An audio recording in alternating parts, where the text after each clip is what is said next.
50 வயசுல கல்யாணம் பண்ணி குழந்தை வந்தா நான் அம்மாவா பாட்டியா? ரெண்டாவது கல்யாணம் பத்தி பேசியிருக்கிற சுகன்யா. முன்னணி நடிகர் இருந்த சுகன்யா 2002ல ஸ்ரீதர் ராஜகோபால் அப்படிங்கிறவங்கள கல்யாணம் பண்ணிக்கிட்டாங்க. அது டிவோர்ஸ்ல முடிஞ்சதுனால இப்ப மறுமணம் பத்தின அவங்களோட சிந்தனையை பத்தி சொல்லியிருக்காங்க.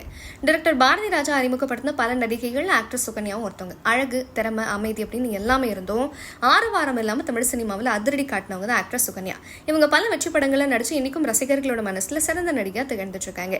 டைரக்டர் பாரதி ராஜா டைரக்ஷன்ல புது நெல்லு புது நாத்து படத்துல கருத்து மச்சான் கஞ்சத்தான எதுக்கு வச்சான் அப்படின்ற ஒரே பாட்டிலேயே தமிழ் ஆடியன்ஸ் மனசுல நச்சுன்னு ஓட்டிக்கிட்டாங்க சுகன்யா.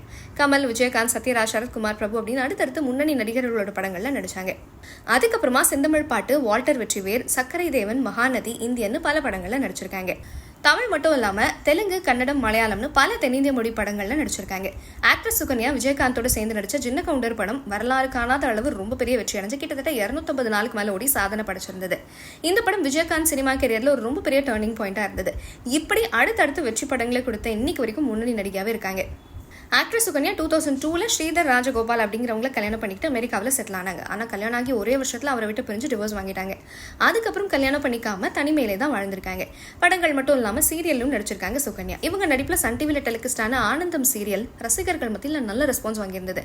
அது மட்டும் இல்லாமல் மலையாளத்திலும் சில டிவி ஷோஸ் அண்ட் சீரியல்ஸ்ல நடிச்சிருக்காங்க. இதுக்கடையில ரீசெண்டா தன்னோட சினிமா எக்ஸ்பீரியன்ஸ் பத்தி ஒரு யூடியூப் சேனலுக்கு பேட்டி கொடுத்திருக்காங்க. அதுல மறுபடியும் கல்யாணம் பண்ணிப்பாங்களா அப்படின்னு கேட்டப்போ அவங்க சொன்னப்போ மறுமணம் அப்படின்னு நான் இது வரைக்கும் யோசிச்சதில்லை. அதே சமயம் அதை வேணாம் அப்படின்னு நான் சொல்லலை. இப்போ எனக்கு 50 வயசு ஆகுது. இனிமே கல்யாணமாகி குழந்தை பிறந்து அந்த குழந்தை என்ன அம்மானு கூப்பிடுமா இல்லை பாட்டின்னு கூப்பிடுமா, எது நடக்கணும் அப்படின்னு இருக்கோ அது கண்டிப்பாக நடக்கும் அப்படின்னு ஒரு ஸ்மைலோட சொல்லியிருக்காங்க.